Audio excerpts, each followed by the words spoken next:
Hello my dear children, welcome back. बच्चों, आज हम पढ़ने वाले हैं रिटेल ट्रेड को डिटेल में।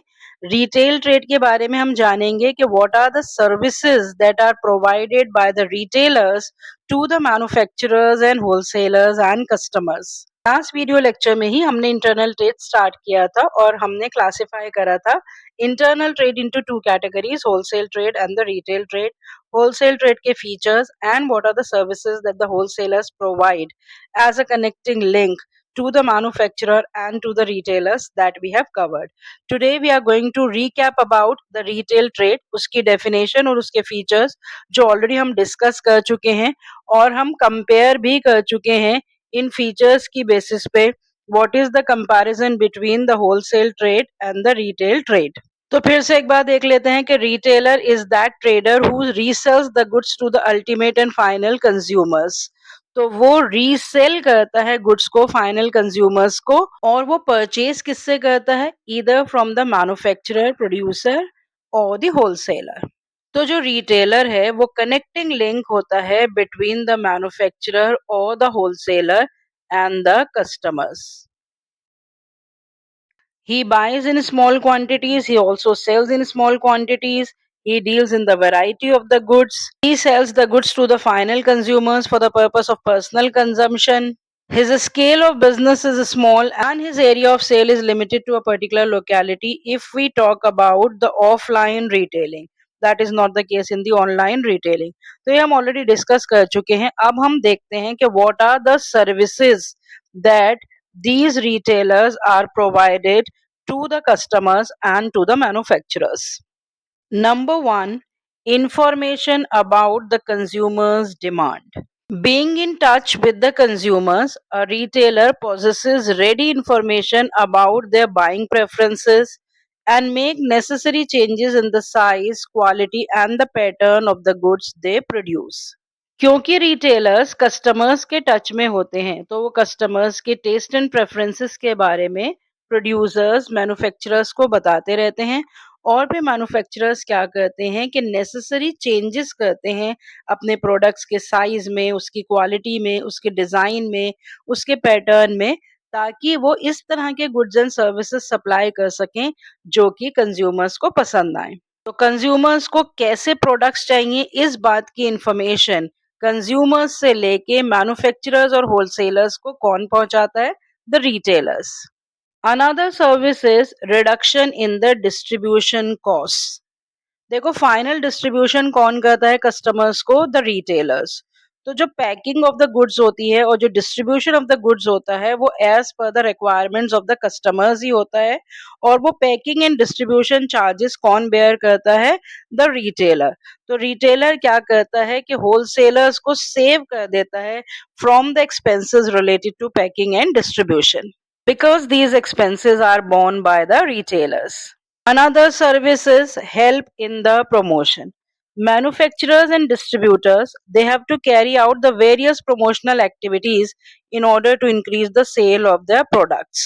जब हमने services of the wholesalers discuss की थी तो हमने डिस्कस करा था कि जो मैन्युफैक्चरर्स हैं या जो होलसेलर्स हैं वही सारी प्रमोशनल एक्टिविटीज अंडरटेक करते हैं, और बहुत सारी ऐसी प्रमोशनल एक्टिविटीज भी होती हैं जो सिर्फ और सिर्फ रिटेलर्स के लिए ही होती हैं। तो रिटेलर्स उन एक्टिविटीज में पार्टिसिपेट करते हैं, कई तरीके से वो पार्टिसिपेट करते हैं, और उससे क्या होता है? It helps in promoting the sale of the products. कभी कभी मैन्युफैक्चरर्स एंड डिस्ट्रीब्यूटर्स जो है बहुत सारी trade fairs and exhibitions organise करते हैं जिसमें रिटेलर्स पार्टिसिपेट करते हैं, और जब वो पार्टिसिपेट करते हैं तो उनके थ्रू भी प्रोडक्ट्स की प्रमोशन होती है। So retailers also help in the promotion of the product by participating in the promotional activities. Retailers also help in the sale of outdated goods. यहाँ पे आउटडेटेड गुड्स का मतलब ये नहीं है कि वो खराब गुड्स हैं। जो गुड्स फैशन में नहीं होते या ट्रेंड में नहीं होते, उन गुड्स को भी रिटेलर्स अपने कस्टमर्स को बेच पाते हैं, because they have the personal contact with the customers and they have the ability to influence the customers. So even if the goods are outdated and these goods wholesalers are unable to dispose of, retailers distribute these goods or dispose of these goods to the customers on behalf of the wholesalers and the manufacturers. Retailers also help in the distribution of the goods. A retailer helps in the distribution of the manufacturer's products by making these available to the final consumers who are scattered over the large geographical area. तो जिस तरह से हमने देखा था कि wholesalers transportation services provide करते हैं टू द रिटेलर्स, इसी तरह से रिटेलर्स भी ट्रांसपोर्टेशन सर्विसेज प्रोवाइड करते हैं टू द कस्टमर्स। तो जो कस्टमर्स वाइडली स्कैटर्ड होते हैं उन सब कस्टमर्स को थ्रू ट्रांसपोर्टेशन वो कनेक्ट करते हैं और अपने आप उनके प्लेस तक गुड्स को डिस्ट्रीब्यूट करवाते हैं।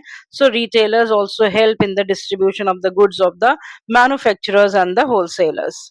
पर्सनल सेलिंग, जिसमें सेल्समैन डोर टू डोर जाकर प्रोडक्ट को डिस्प्ले करते हैं, उसकी यूटिलिटी के बारे में कस्टमर्स को बताते हैं, उनको कन्विंस करते हैं कि वो प्रोडक्ट को खरीदें। So in the process of sale of most of the consumer goods, some amount of personal selling effort is very necessary, and these efforts are undertaken by the retailers. So retailers help in the personal selling. Last but not the least is retailers enable the large scale operations by the manufacturers and the wholesalers. A retailer makes individual sales to the consumers in small quantities. This enables the manufacturers and the wholesalers to operate at relatively large scale and thereby fully concentrate on their activities. तो जो wholesalers हैं और जो manufacturers हैं वो सिर्फ production पे concentrate करते हैं और वो लार्ज स्केल प्रोडक्शन कर पाते हैं क्योंकि जो रिटेलर्स हैं उनके ऑर्डर्स जो है वो एडवांस में प्लेस कर देते हैं to the manufacturers and to the wholesalers, जिससे मैन्युफैक्चरर्स एंड होलसेलर्स जो है वो कंटिन्यूअस प्रोडक्शन और लार्ज स्केल प्रोडक्शन कर पाते हैं। ये सारी सर्विसेज तो वो हैं जो रिटेलर्स प्रोवाइड कर रहे हैं to the wholesalers and the manufacturers, but because the retailers are connected to the customers also, so what are the services they provide to the customers, let's see. सबसे पहली basic service, wider choice. A retailer keeps in his stock the large variety of goods for the satisfaction of the customers. So, the retailer provides them with the facility of choice making, with the facility of choosing from the variety of the products of various manufacturers and the wholesalers they offer to the customers. तो retailers किसी एक manufacturer या producer के साथ deal नहीं करता है, वो हंड्रेड्स ऑफ मैन्युफैक्चरर्स और होलसेलर्स के साथ डील करता है। उनसे प्रोडक्ट्स की कई वैरायटीज को खरीद कर वो कंज्यूमर्स को अवेलेबल कराता है। सो द बेसिक फैसिलिटी और the basic service that the retailer is providing to the customer is providing them lot of choice out of which the customers can choose. Another facility is the storage facility. Retailers maintain the regular supply of goods to the customers. As a result, the customers do not feel the need of buying the goods in large quantities and store them unnecessarily. तो customers को भी goods store करने की जरूरत नहीं पड़ती है क्योंकि जितनी उनकी रिक्वायरमेंट्स होती है उतनी ही रिक्वायरमेंट्स का वो ऑर्डर प्लेस कर देते हैं रिटेलर्स को और रिटेलर्स उस रिक्वायरमेंट के हिसाब से कस्टमर्स को गुड्स सप्लाई कर देते हैं। So most of the time जो फाइनल कंजम्पशन के लिए कंज्यूमर्स गुड्स एंड प्रोडक्ट्स खरीदते हैं वो रेगुलर बेसिस पे खरीदते हैं, उसके स्टॉक्स उन्हें मेंटेन नहीं करने पड़ते क्योंकि रिटेलर्स उन्हें रेगुलर सप्लाई करते हैं, अनइंटरप्टेड सप्लाई करते हैं, जब उनको जरूरत होती है तब सप्लाई करते हैं। So there is no need for the storage by the customers. Retailers credit facility भी प्रोवाइड करते हैं अपने कस्टमर्स को, मतलब उधार पर सामान बेचते हैं। They sell their goods to the customers on the credit also and allow them to make the payments according to their convenience. बहुत सारे जो बिग रिटेल आउटलेट्स हैं, Big Bazaars, Spencer's, Reliance Trends etcetera, वो लोग अपने utility cards जो हैं वो कस्टमर्स को दे देते हैं और कस्टमर्स उन कार्ड्स की हेल्प से अनइंटरप्टेड परचेजेस करते हैं। उन कार्ड से उन्हें इमीडिएट पेमेंट नहीं करनी पड़ती, वो कार्ड्स के थ्रू प्रोडक्ट्स को परचेज कर लेते हैं और पेमेंट्स वो बाद में करते हैं।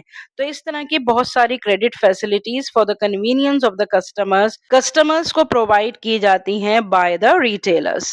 Another service is information about the new products.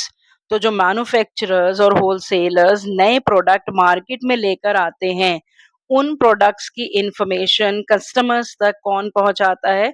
Retailers. By arranging display of the products and personal selling, retailers provide important informations about the arrival of the products, about the use of the product, about the special features of the product to the customers.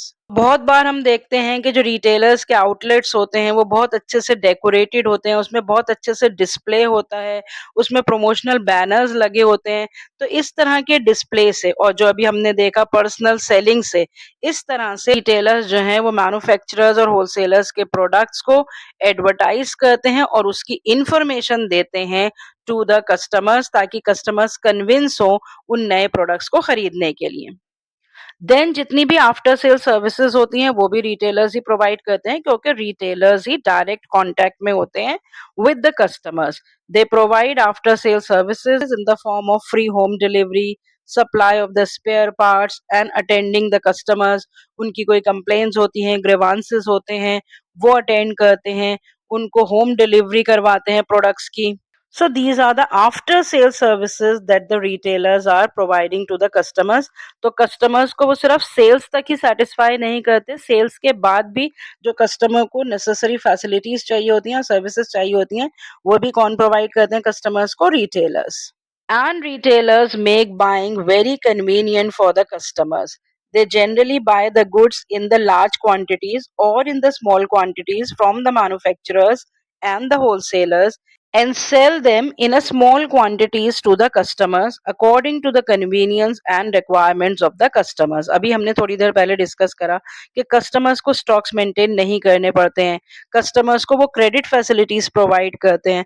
तो customers को जब भी जो भी requirements होती हैं goods की, वो जिन रिटेलर्स से कनेक्टेड होते हैं उनसे वो अपनी रिक्वायरमेंट्स पूरी कर लेते हैं और उनको बहुत इमीडिएट कैश पेमेंट भी नहीं करनी पड़ती, उनको स्टोर नहीं करने पड़ते गुड्स, वो इमीडिएट डिमांड करते हैं और रिटेलर्स उन्हें सप्लाई कर देते हैं और क्रेडिट पे सप्लाई करते हैं।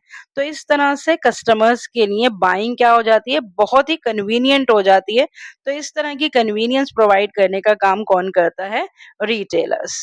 So we have discussed in detail that what are the services that the retailers are providing to the wholesalers and the manufacturers and to the customers. और आप देखेंगे कि सर्विसेज जो हैं वो सेम रहती हैं, जैसे risk bearing services, financial services, promotion services, convenience services. लेकिन पार्टीज जो हैं वो चेंज हो जाती हैं। जब हमने रिटेलर्स के बजाय होलसेलर्स की सर्विसेज पढ़ी थी, तो होलसेलर्स वही सर्विसेज प्रोवाइड करते हैं मैन्युफैक्चरर्स को और रिटेलर्स को, और रिटेलर्स वही सर्विसेज प्रोवाइड करते हैं होलसेलर्स एंड मैन्युफैक्चरर्स को और कस्टमर्स को। जो सर्विसेज हमने पढ़ी होलसेलर्स की भी और रिटेलर्स की भी, इससे हमें पता चल गया कि होलसेलर्स और रिटेलर्स ये बहुत ही इम्पोर्टेंट मिडिल मैन होते हैं in the channel of distribution, जो कि प्रोड्यूसर्स को फाइनली कंज्यूमर्स से कनेक्ट करते हैं और ये बहुत ही इम्पोर्टेंट रोल प्ले करते हैं in making the goods and services freely available from the time they are produced till the time they are consumed. तो ये जो सर्विसेज हैं ये इम्पोर्टेंस भी हैं of the wholesalers as well as the retailers. So wholesale trade और retail trade ये दोनों हमने डिटेल में डिस्कस कर लिए हैं, इनके बेसिक कॉन्सेप्ट्स हमने डिस्कस कर लिए हैं, दोनों को कंपेयर कर लिया है और दोनों की सर्विसेज को भी अच्छे से अंडरस्टैंड कर लिया है। अब हम क्लासिफिकेशन करेंगे रिटेल ट्रेड की। So see you next time with the discussion of classification of the retail trade. Till then goodbye, stay healthy and connected.